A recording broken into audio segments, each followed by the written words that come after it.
Tonight, Oscar predictions. The big night has finally arrived, but what will it contain?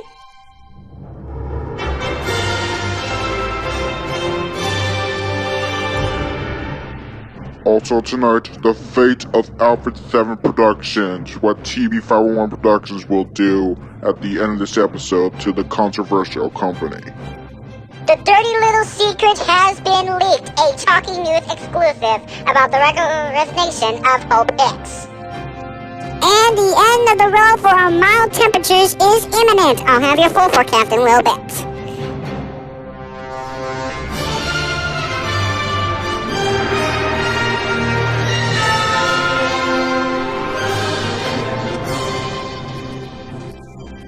We begin with a bomb cyclone, as it's called, sweeping the U.S. Northeast. Hello, everybody. I'm Talking Tom. With me is Talking Man, as always, and we welcome you to another episode of Talking Tom Man News.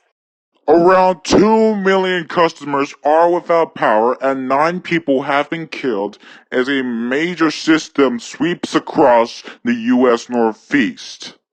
CTV's Tom Walters now with the impact of this major storm. The waves that crashed onto the Atlantic shore did not stop there. They surged into seaside streets, inundating New England communities. You can tell when it's bad when the parking lot over here fills up.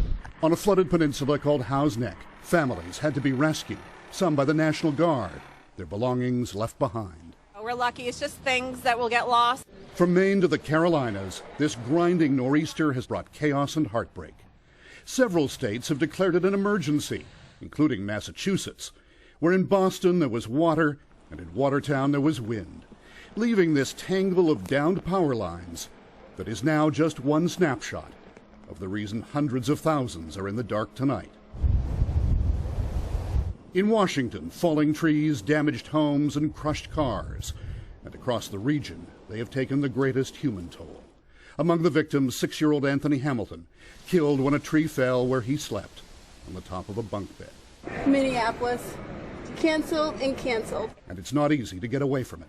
Thousands of flights have been diverted, this one seconds before touchdown. Southwest 5875, go around. As soon as I got here, they gave me a card saying that the flight was canceled. Now travelers are stuck at the airport in Baltimore. Yes, it does suck. And conditions are bad enough that Amtrak has canceled trains. While on the road, a semi teeters precariously on a powerful gust before dropping back to the pavement. Others did not fare as well. And in the resort destination of Atlantic City, it's too uncomfortable for most to bear, except for 91-year-old Nina DiFiore, but she's visiting from Canada. What's it like out here? Beautiful comparing to Montreal. Of course, if beauty is always in the eye of the beholder, some will even find it in the eye of the storm. Tom Walters, CTV News, Los Angeles. Now we are watching another potential weather system that could bring rain or even more snow to the region later this week, and we will bring you updates on that weather storm as soon as they come in. Well, shifting from weather, and the fate of the controversial Outfit7 Productions seems to be decided. Yes, just 3 days after Outfit7 Productions was sued by TB501 Productions for a breach of contract, TB501 Productions is announcing that Outfit7 Productions will be shut down by the end of this episode. About 300 workers are set to lose their jobs, including President Mike McLecker, who controlled the controversy from the company. TB501 Productions is now handling all production as of next episode. Well, the suspect of the Michigan shooting is now in custody. Yes, James Eric Davis Jr. was arrested without incident shortly after midnight following an intensive day-long search that included more than 100 police officers. Authorities found him after someone aboard a train spotted a person along railroad tracks in Mount Pleasant and called police, according to University Police Chief Bill Yeagley.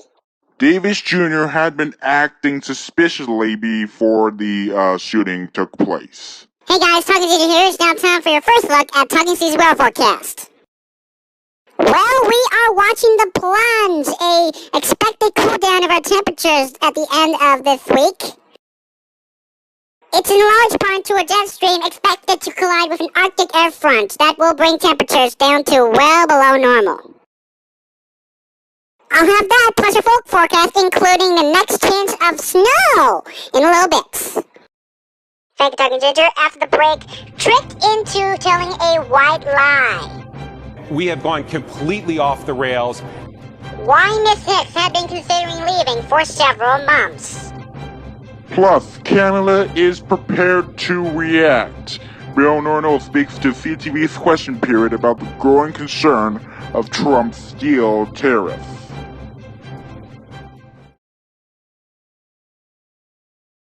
Welcome back. There will be a flood of Canadian nominees from The Shape of Water at tonight's Academy Awards.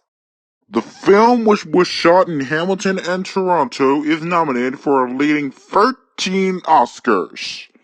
Also included in the list of Canadian Oscar nominees include Toronto-born veteran actor Christopher Plummer for a supporting role in All the Money in the World. Also nominated is the animated film The Breadwinner, which is a Canadian co-production. Well, now to a Talking Tunes exclusive. An outgoing White House aide, Hope Hicks, was tricked into admitting in front of the House Intelligence Committee Wednesday that she tells white lies to protect President Trump. This is according to Tom Rooney of Florida, who tells CBS the whole line of questioning was a trap. They sent her down a rabbit hole that she could not get out of, and it was completely unfair. Rooney appeared on CNN and had this to say. I've never gone on TV, Aaron, by the way, to talk about the Russia investigation because I don't think it's appropriate. But I'm coming on today because it needs to end. If we have reduced ourselves so far to get to the point now where we're just leaking stuff like this, rinky-dink things like Hope Hicks tells white lies for her boss, then we have gone completely off the rails. Now, following the news of Hicks' imminent departure, former White House Communications Director Anthony Skarkamuski praised the outgoing Trump official. He said, "Hope, if you're watching, my agent has called me and said, please let me represent Hope Hicks. I will give her a call."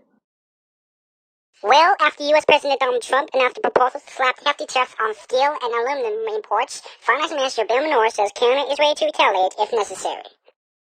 Morneau told CTV Question News, CTV Question Period host Evan Solomon, Canada is an integral part of the supply chain on steel and aluminum in North America.